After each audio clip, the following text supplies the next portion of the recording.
Assalamualaikum warahmatullahi wabarakatuh, and a very good evening to all listeners to Radio IKIM. And Alhamdulillah, welcome back to Man and Nature, and inshallah with us today for our topic to discuss. Our topic today is yang berbahagia Dr. Sheikh Muhammad Saifuddin, Sheikh Muhammad Saleh, and inshallah will be with us today, and he is Director of Research Management Unit at IKIM. And Assalamualaikum Dr. Sheikh. Waalaikumsalam warahmatullahi wabarakatuh. And thank you, Dr. Sheikh, for being with us today. Thank you for having me. Yeah, and inshallah we will discuss on our topic for today, Muslims' perceptions on climate change. And Dr. Sheikh, before we begin today's discussion, perhaps could you please recap last week's discussion entitled "Science and Technology for the Prosperity of the Ummah," and how does the last week's discussion relate to this week's topic? Right, thank you, Hajjah Maslina. Assalamualaikum warahmatullahi wabarakatuh. And very good afternoon to our listeners. Thank you for joining me in today's edition of Man and Nature. Last week, for those who have followed our discussion, we spoke with Dr. Zurina binti Mukhtar. She is the head of Science and Technology Division at the ASEAN Secretariat based in Jakarta, Indonesia. And we had a very lively and interesting discussion. And the topic that was discussed was science and technology for the prosperity of the Ummah. There were many take-home points, I think, from last week's discussion regarding the importance of science and technology in driving prosperity for the betterment of the Ummah. When we say the Ummah here, it does not just mean the Muslim Ummah, but basically refers to everyone. For example, in the context of Malaysia, this is referring to Malaysians. So one pertinent point that Dr. Zurina mentioned last week, which I think we should give particular attention to, and which can also be linked to our discussion today, is the importance and the need for the Ummah to master science and technology. Muslims in particular must work hard towards mastering the many branches of science and technology to better equip ourselves in facing the many challenges that we face today. We know that in today's world, there are so many things that we have to address. There are so many problems that we have to mitigate. And one of these challenges, perhaps one of the major challenges, in fact, is climate change. Therefore, one important field of knowledge that we cannot ignore as Muslims in particular and as Malaysians in general is climate science, the science that has to do with climate change. Yeah. So there are many branches of climate science. So I think it's important that we give attention to this area of knowledge in particular now that we are actually facing the problems caused by climate change. We cannot actually afford to be in denial by saying that, climate change is not our problem, or climate change is just a myth, or climate change is something that is not yet happening. So this kind of attitudes and perceptions must be removed. And instead, we must focus our attention and our energy to mastering the various branches under the purview of climate science.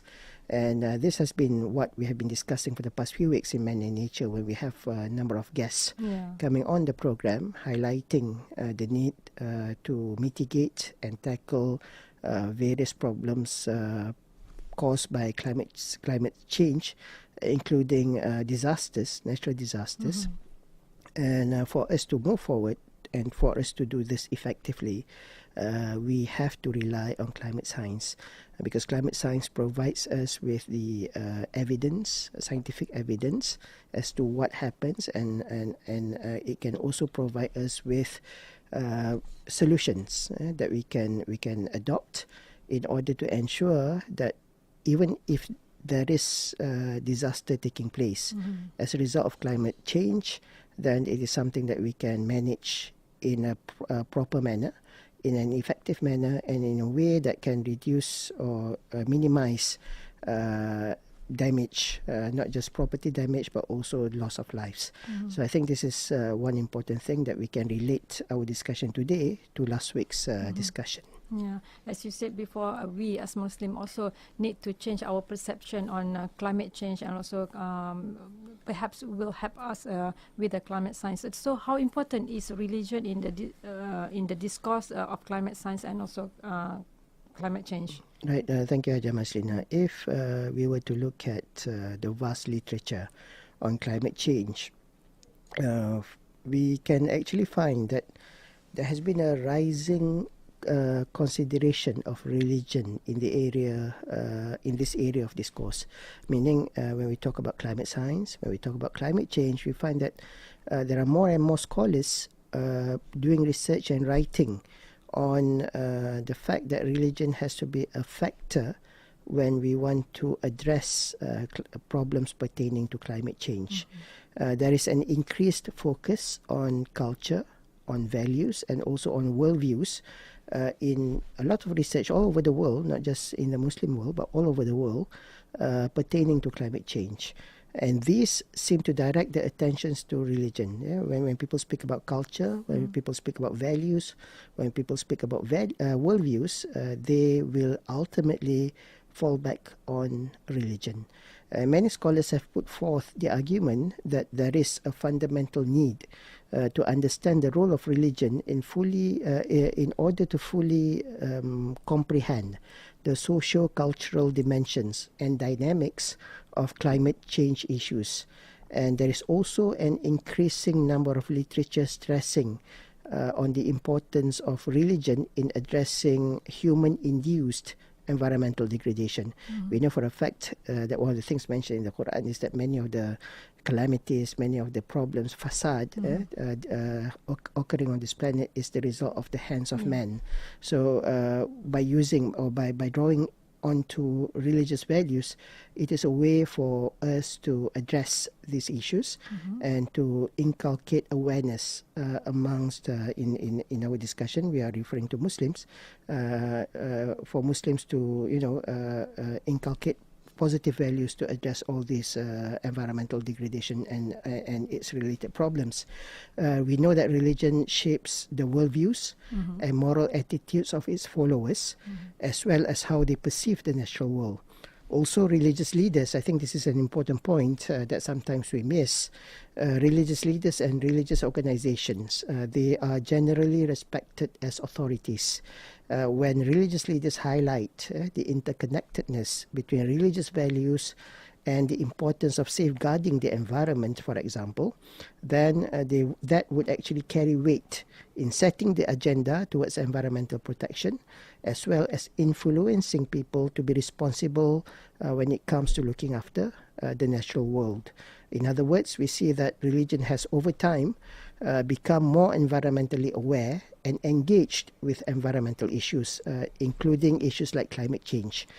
In the context of Islam, this development has given prominence to a movement that we call Islamic environmentalism, which is an effort to address and mitigate environmental issues by drawing upon Islamic values as well as Islamic worldviews. Yeah, like you said, religious leaders highlight the importance of guarding the world, and also Muslims become more environmentally aware of the issues. So, what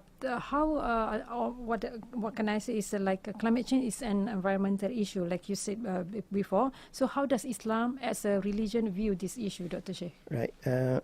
Well, perhaps to answer this question, we can look at what a number of Muslim environmentalists have actually done. They have actually drawn upon verses in the Quran as well as the prophetic traditions from the Sunnah to generate environmental principles from these two primary sources of Islam.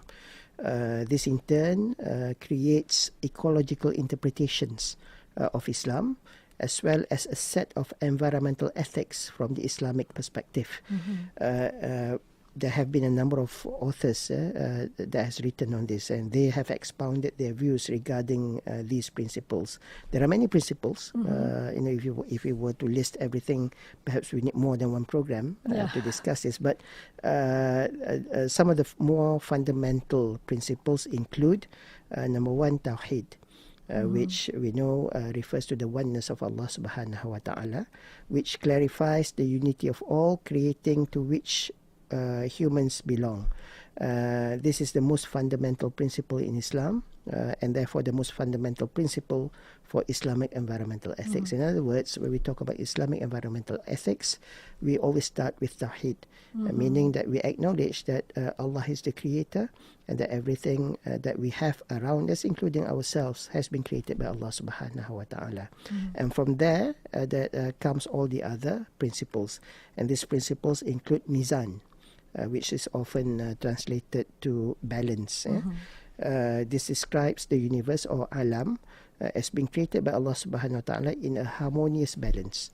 Every detail of creation has been created to stand in perfect relationship to other parts of creations. In other words, what this means is that everything is interconnected within an ecosystem. When we apply this to climate change, this explains how global warming occurs as a result of the impact that greenhouse gases have on ecological balance. When the balance is upset, then we have problems.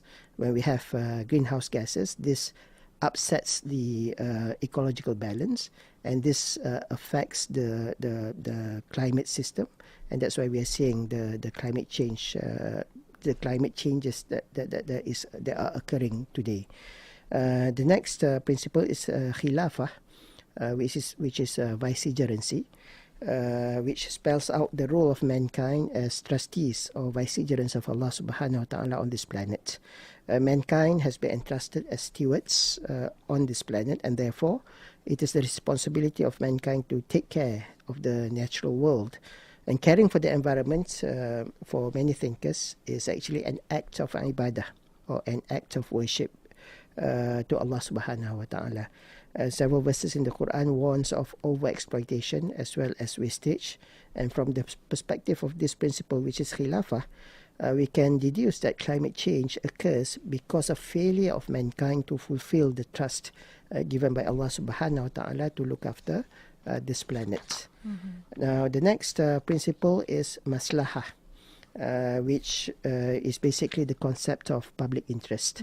This is related to the pursuit of sustainability that gives benefits to all creatures and puts the priority on public interest over individual interests. In terms of climate change, what this means is that there is an obligation for us today to preserve resources for future generations. The problem is when we talk about overconsumption, exploitation, the way we are using our resources today is as if we don't even think about our children and grandchildren. So it is like this is our time only. Yes, this is something that we need to rectify. We need to be aware that it is our responsibility to ensure that the resources that we have today, the resources that we are enjoying today, can also be enjoyed by future generations. The next principle is khalq, which is the concept of creation. This principle gives the awareness that all resources that we have for use has its creator, and that the creator is Allah subhanahu wa ta'ala. Mankind, if we have this awareness, then we will not simply exploit the resources which are finite. Instead, we will feel there is a sense of responsibility, great responsibility, for us to care for all creatures and to ensure sustainability, especially when it comes to using resources. And finally, last but certainly not least, is shukur, which is being thankful to Allah subhanahu wa ta'ala for all the blessings that Allah has given us, that Allah has bestowed upon mankind, including the resources in the form of natural resources, for example, for us to continue living and sustain our livelihood. Shukur can be manifested in our actions by looking after the environment as well as protect and preserve the rights of future generations. So basically these are, for me, 6 important principles.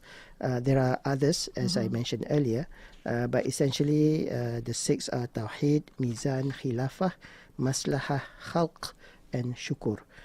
So if we have the awareness of these 6 principles, inshallah, I think we would not do something that will impact on environmental stability or something that will impact on the ecosystem, that at the end of the day will impact our survival as well. Yeah, and at the end of the day, like Dr. Sheikh said, we are the one who paid for the action we have done, right? Yes. And also, like Dr. Sheikh mentioned just now, and the environment issues have been discussed also in books and also in Quran, mentioned in Quran. And as mankind, we are given the responsibility to ensure the environment and also the world being taken care of for the future generation. And also, maybe perhaps Dr. Sheikh, maybe listeners will ask, what are the common perceptions among Muslims regarding climate change? Okay, that's a very interesting question. It will be interesting to find out what our view is on climate change. Earlier on, at the beginning of the program, I mentioned that some perhaps view that climate change is not our problem. It's not something for us to worry about. Some will even go as far as saying that it's a myth. But the reality is that different people have different views. And from this perspective, we know that there has been quite a few research being done to study the perceptions that people have on climate change, and this includes perceptions of Muslims. And from a number of literature that I've come across we know that there is no one unified perception on climate change. So broadly speaking, in general terms, we can actually categorize Muslims' perceptions on climate change into three major types. The first is, I would say, as skepticism, whereby Muslims are skeptical of the existence of climate change. They question whether, or rather, they have doubts that climate change actually is a real thing. Yeah. And this perception views that climate change, one extreme, they say it's a poisonous knowledge from the West, and also a conspiracy and a myth, as mentioned earlier. So this is one category of perception that Muslims do have. And this is something that we have to address. Because science has proven that indeed climate change is happening. This is something that is already occurring. We are experiencing increase in temperature, global warming. We are also experiencing weather patterns that are quite haphazard. Yeah. We are having storms, thunderstorms during months which are normally dry, for example, or we have an increased number of rainfall resulting in floods. So these are the things that are telltale signs that climate change is real. So skepticism, I think, is a perception that needs to be addressed. Because unless and until this is addressed, then it will be difficult for us to mitigate the problems raised or brought about by climate change. Now, the second perception is that climate change is something that is caused by human activities. This is, I think, a perception that is predominantly based on scientific views, where science has shown that human activity is the main cause of climate change. Because of increasing industrial activities, we are releasing more greenhouse gases into the atmosphere, and this results in change in the climate. And some Muslim environmentalists identify the modern economic system as the core source of the problem, because of over commercialization, resulting in over consumption, creating what I would term as pseudo demands for things that we don't really need. And because of this, we see that it is damaging the environment. The responsibility to mitigate climate change lies mainly on us, human beings. And this view that climate change is caused by humans stresses the need to inculcate in Islamic environmental ethics not only on individuals and communities, but interestingly, some scholars have said that it is also important to inculcate Islamic environmental ethics on businesses.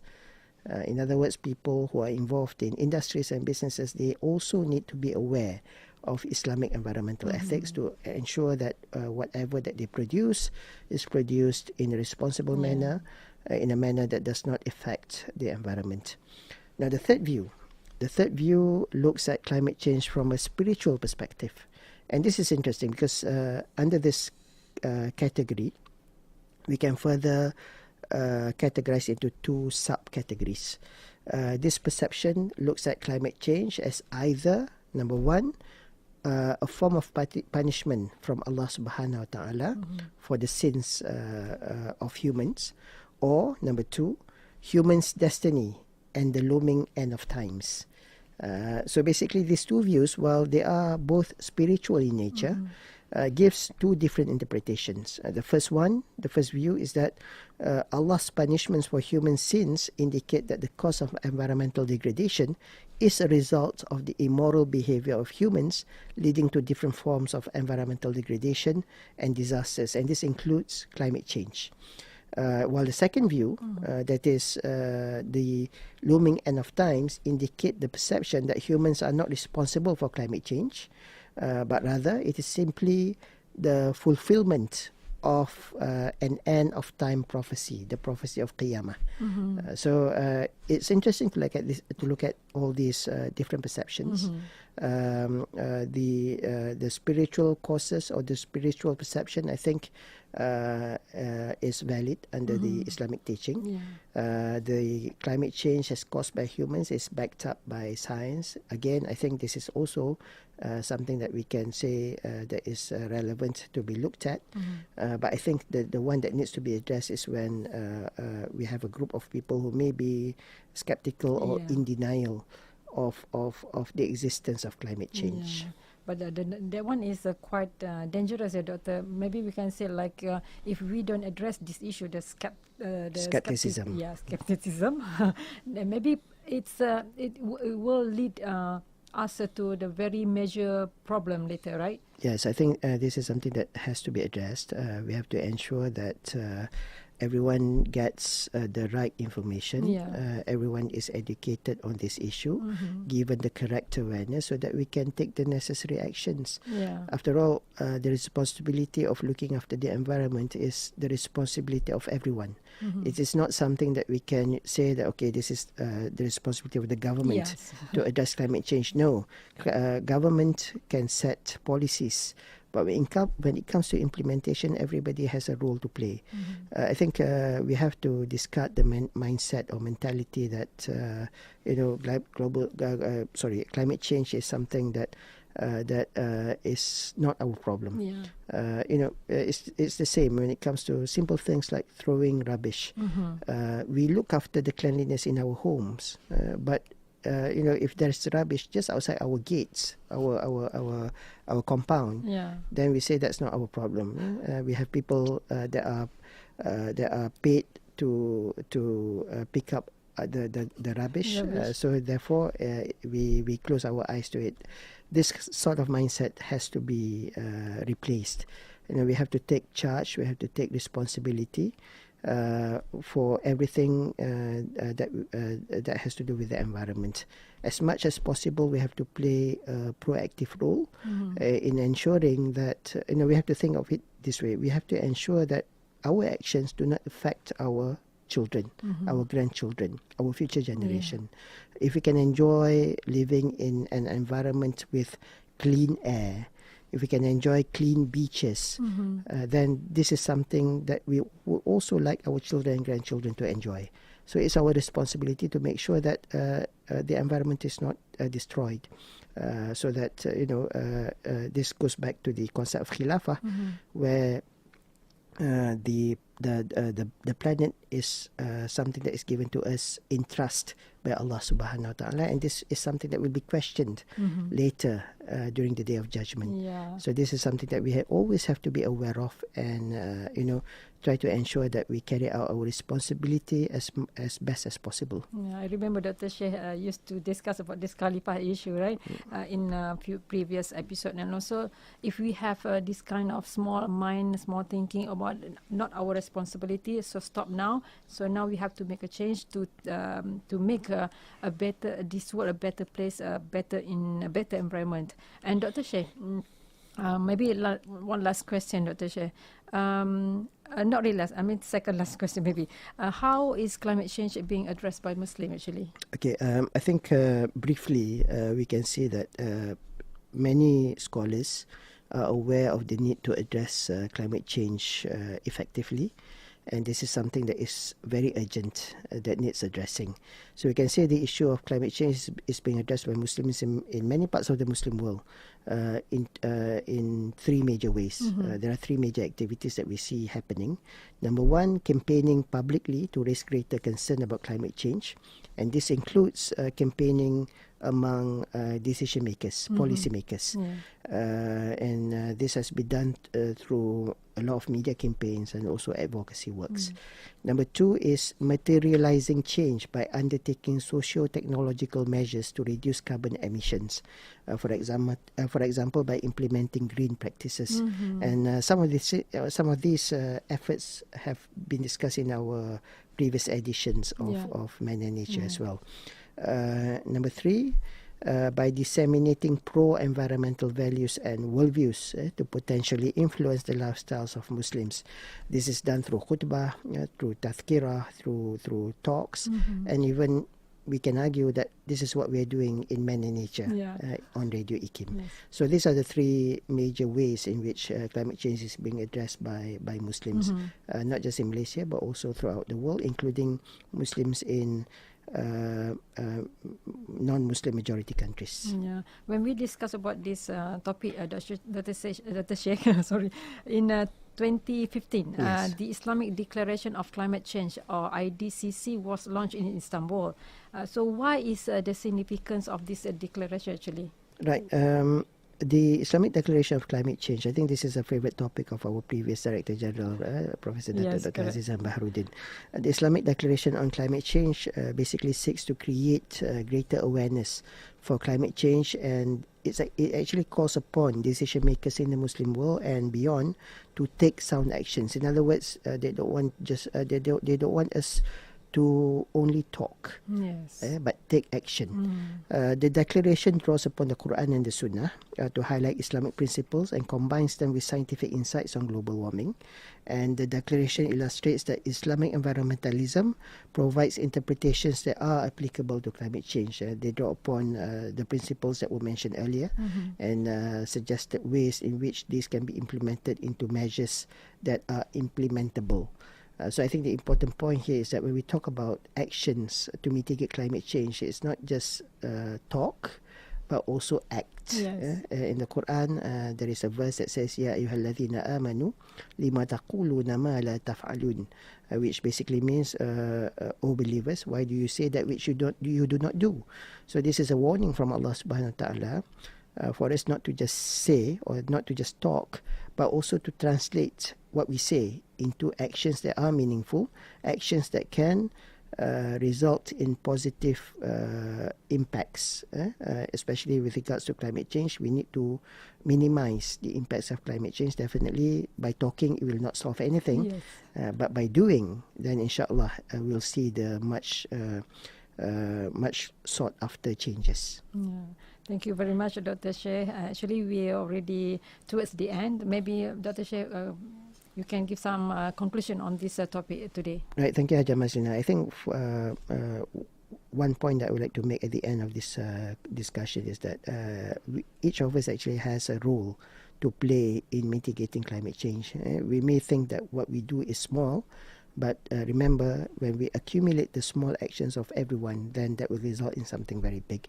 And for our listeners of Radio IKIM who may want to read more on the issue of climate change may perhaps want to get or purchase this book published by IKIM, which is Religious Responses to Climate Change and Environmental Degradation. This book can be obtained from IKIM Niaga, and I think the discussions contained in this book are very useful when it comes to creating awareness on the importance to do something about the problem of climate change and also environmental degradation. Yeah, like Dr. Sheikh said before, everyone has a role as Muslim, especially to take care of the world, and especially to overcome or to address the issue of climate change. And thank you very much, Dr. Sheikh, for our discussion today, for coming here to discuss on our topic.